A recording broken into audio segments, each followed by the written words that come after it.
அருணகிரிநாதர் வேலனுடைய பெருமைகளை எல்லாம் சொல்லணும்னு நினைச்ச அடுத்த நிமிஷம் முருகனை தியானம் பண்ணார். வந்து முன்னாடி நின்னது வள்ளியம்மை வந்து நின்னா. யார் வந்தா? வள்ளி. எப்பவுமே முருகனை கும்பிட்டா முருகனுடைய அருளுக்கு முன்னாடி யாருடைய அருள் வரும்? வள்ளியினுடைய அருள் வரும். அப்படி வள்ளியம்மா வந்து நிற்கிறாங்க.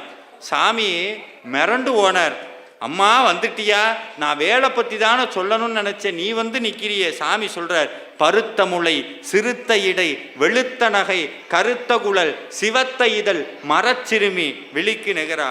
அம்பாள் வந்து என்ன பண்ணியிருக்கானா, அப்படியே சின்ன குழந்தையா முடியெல்லாம் நல்லா பின்னல் போட்டு நிறைய பூவெல்லாம் வச்சு பச்சை கலர் ட்ரெஸ் எல்லாம் போட்டு அப்படியே அப்படியே ஒரு பச்சை திருமேனி, அம்பாளுக்கு பச்சை திருமேனியில் வந்து வள்ளி நிற்கிறார். சுவாமி பார்க்குறார். அப்படியே அழகு, சொல்ல முடியாத பேர் அழகு, அழகுக்கு ஒருவரும் ஒவ்வாத வள்ளி, அப்படி அழகே உருவாக நிற்கிறார். அவள் எப்படி இருந்தா அழக சொல்ல முடியுமா? பெண்ணவளின் கண்ணழகை பேச முடியாது, பேரழகு கீடாக வேறொன்றும் கிடையாது. பேரழகே வடிவாக வள்ளி வந்து நிற்க, சாமி வள்ளி வந்ததை அப்படியே பதிவு பண்றார்.